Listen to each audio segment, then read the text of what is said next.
ప్రభువైన యేసుక్రీస్తు నామానికి మహిమ కలుగును గాక.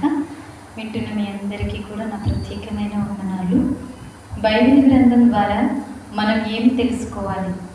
బైబిల్ సుమారుగా 1900 సంవత్సరాలకి ముందు ముగించబడినప్పటికీ నేటికి దాని స్థిరత్వము, ఖచ్చితత్వము మరియు ఔన్నత్యం మారనిదిగా ఉంది. తనను గూర్చి మరియు మానవాళి కొరకు తన ప్రణాళికను గూర్చి దేవుడిచ్చిన ప్రత్యక్షతకు ఏకైకనిది ఈ బైబిల్.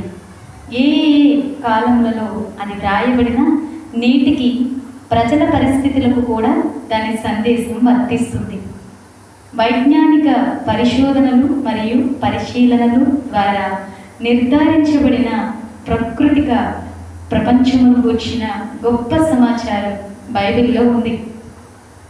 లేవీకాండం 17:11, ప్రసంగి 16:7, యోబు 36:27, కీర్తన 102:25, కొలస్సీ 1:16 మానవాళి కొరకు దేవుని విమోచన ప్రణాళికకు వచ్చి వివరముగా వర్ణింపబడ్డాయి.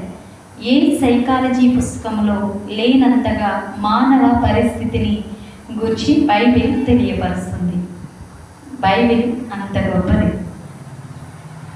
బైబిల్ని గిఫ్ట్గా ఇచ్చిన దేవుని నామానికి మహిమ కలుగును గాక. అందరికీ నా ప్రత్యేకమైన వందనాలు.